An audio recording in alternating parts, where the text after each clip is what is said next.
Fim de ano é tempo de mudanças e recomeços, e para muitos isso pode incluir a renovação de contratos de aluguel ou até mesmo a busca por um novo lar. Por isso, conhecer seus direitos e deveres no mercado imobiliário é fundamental para evitar problemas e garantir segurança jurídica. Para nos informar mais sobre o assunto, convidamos o especialista em direito imobiliário, o Antônio Elmar Reis Queiroz, e a corretora de imóveis, a Elaine Neves, que vão esclarecer as dúvidas da nossa audiência sobre o assunto. Antônio e Elaine, obrigada por aceitarem o nosso convite. Sejam bem-vindos aqui ao estúdio Edilson Guimarães. Bom dia. Bom dia. Bom dia, obrigado pelo convite. Bom, então vamos lá. Começo com você, Antônio. Quais os principais cuidados que os inquilinos e proprietários devem ter ao renovar um contrato de aluguel?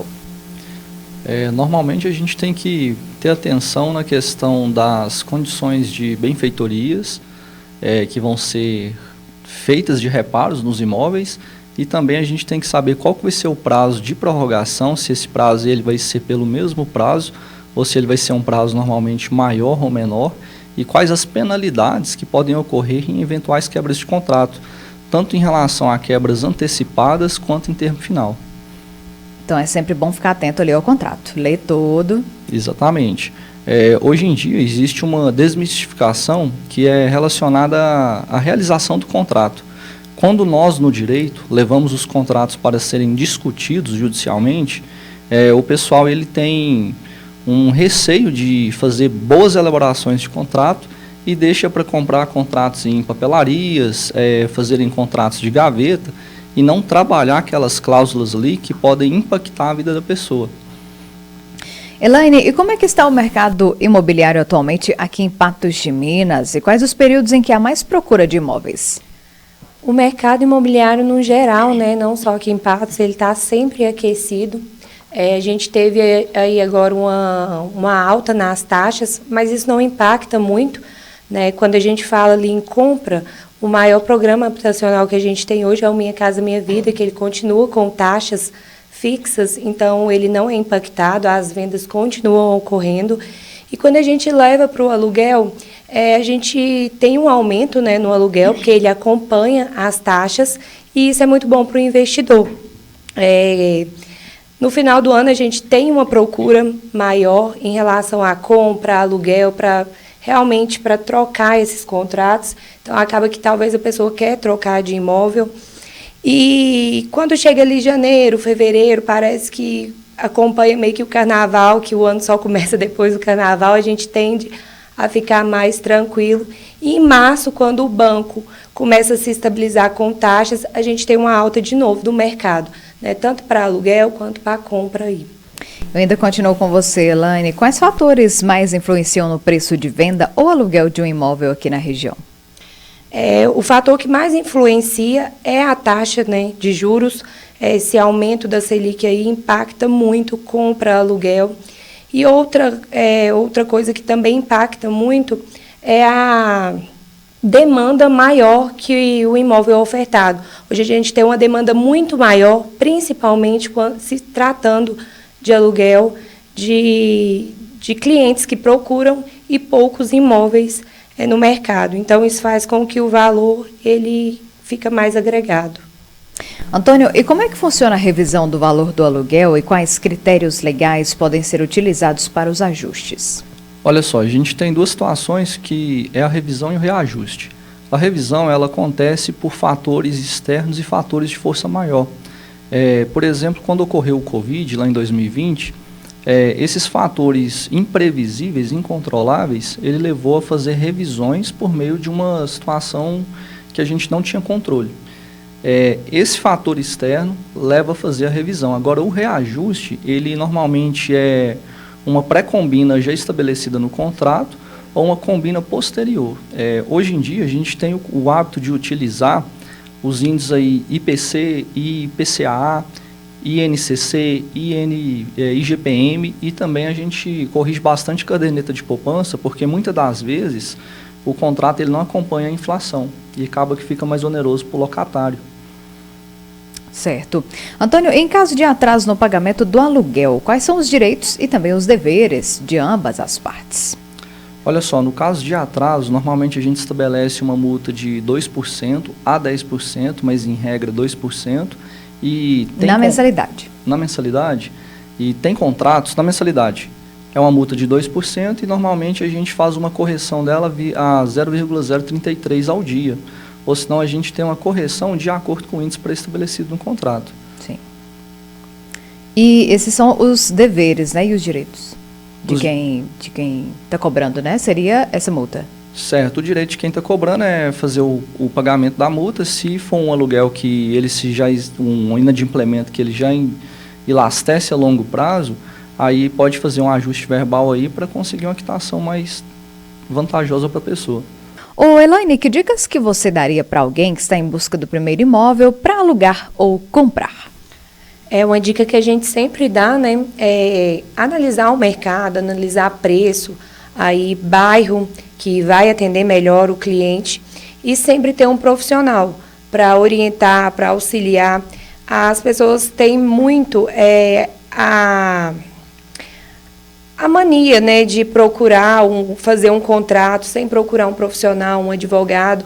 Isso já é meio que praxe na nossa cidade. E aí, quando você vai finalizar um contrato, vem todo aquele problema, tanto para comprador quanto para vendedor.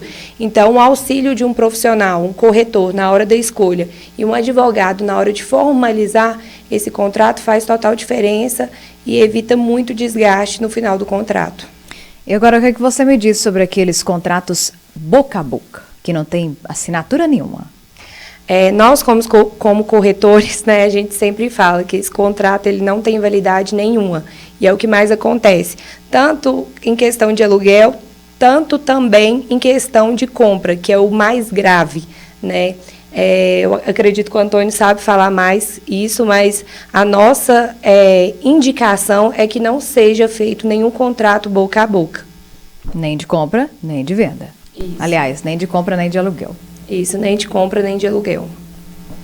Ô, Elaine, eu continuo com você. Hoje, em Patos de Minas, quais são os bairros que os clientes mais demonstram preferência?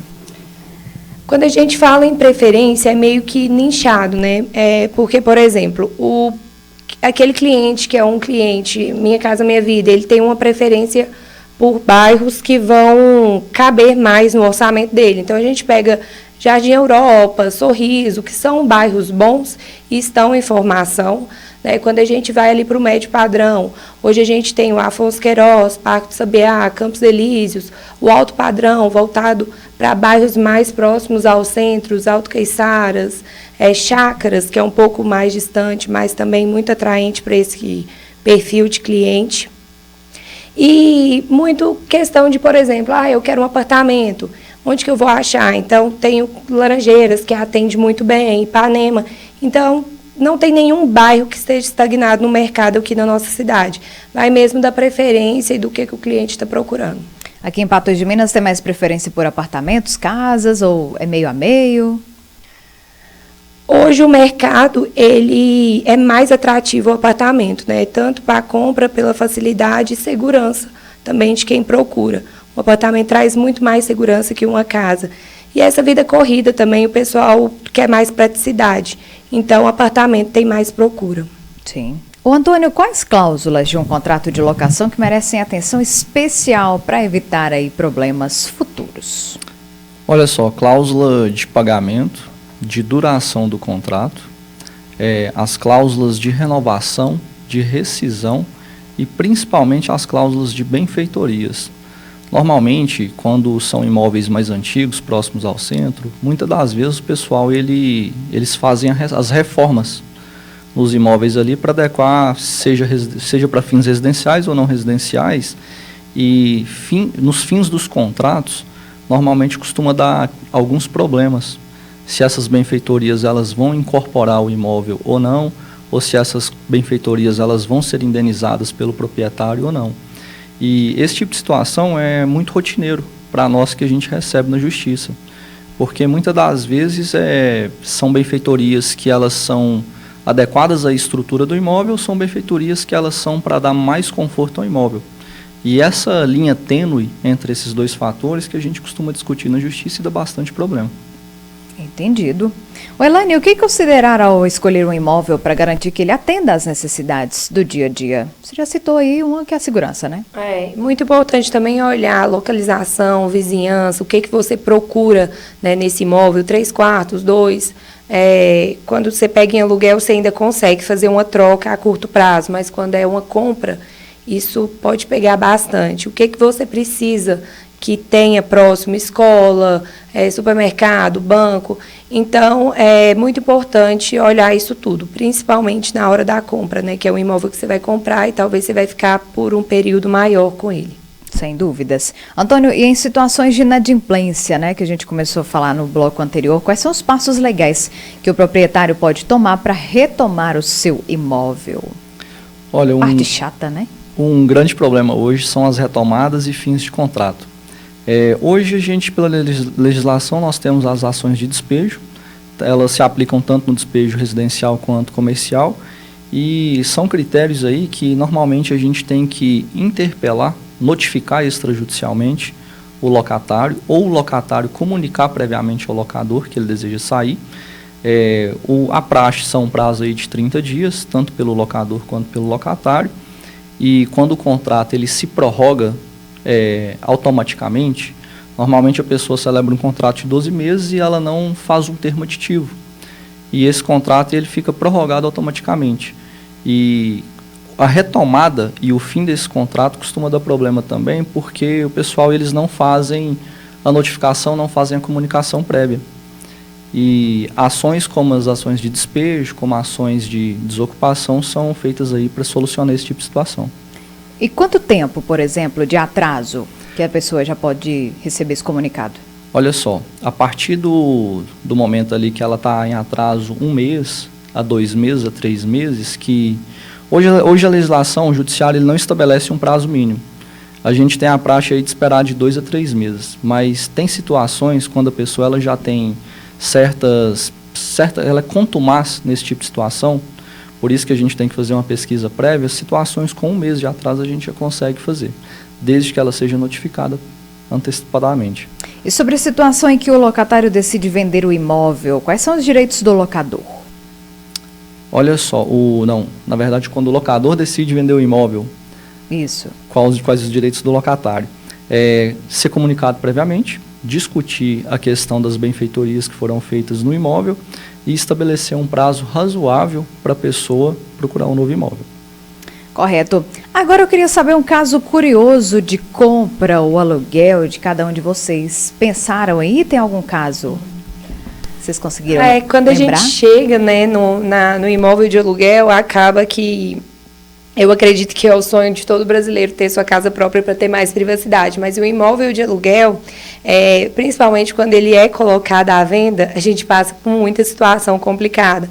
Às vezes a gente chega no imóvel para mostrar o imóvel, aí o locatário, ele tenta queimar ali a venda, né, porque ele realmente não quer sair do imóvel. Aí você está mostrando o imóvel, a pessoa cita 1000 defeitos. Então, você tem sempre esse problema. No geral, é isso. Algumas quebras de contrato que a pessoa... mas eu tenho que pagar isso, aí a gente tem que intermediar, porque a pessoa sabe o contrato, lê o contrato, mas quer meio que se esquivar dos direitos e dos deveres, né, que ela tem ali. E aí, Antônio? Olha só, casos curiosos e casos que vêm para nós no judiciário são situações de, normalmente quando o locador, o bem está sendo inventariado, e esse imóvel aí, ele tem um inventário, ele tem uma partilha que nunca é feita, e esse tipo de situação aí, o locatário se sente dono do imóvel, e principalmente quando ele é parente, tem um grau de parentesco. Hoje em dia nós temos essa situação que eu vou ceder o imóvel para você ficar e você me paga um valor irrisório. Então, situações como essas faz a pessoa se sentir que é dona e se sentir que quer se apropriar desse imóvel. Olha só. E também nós temos eu tive uma situação certa vez que foi o seguinte: a moça, ela alugou a parte térrea de um prédio para fazer uma loja, e o pessoal do andar de cima dela fez uma varanda de lazer. E no meio da obra, essa moça aí, a obra choveu muito e escorreu na loja dela. E nós tivemos uma discussão grande lá com o proprietário na época a respeito de quem que seria o responsável. Se era um dano estrutural ou se era um dano do locatário. E tanto é que afetou as roupas dela, afetou os móveis dela de trabalhar e tudo. Então são situações que nós temos que dividir. Quais que são as obrigações de danos estruturais do imóvel ou danos do locatário? Até onde que o uso inadequado do imóvel penaliza o locatário ou penaliza o locador? Olha só, acontece de tudo então, hein, gente? Acontece. Não é só vender, não é só alugar, né? Também tem os probleminhas ali por trás, né? Mas acontece. Muito bem, nós conversamos então com o especialista em direito imobiliário, Antônio Omar Reis Queiroz, e a corretora de imóveis, a Elaine Neves, sobre o mercado imobiliário. Agradecemos a oportunidade, viu, pela partilha de vocês. Sucesso, que em 2025 seja, né, bem próspero aí para vocês, tá bom? Amém, nós que agradecemos. Obrigado, estamos sempre à disposição.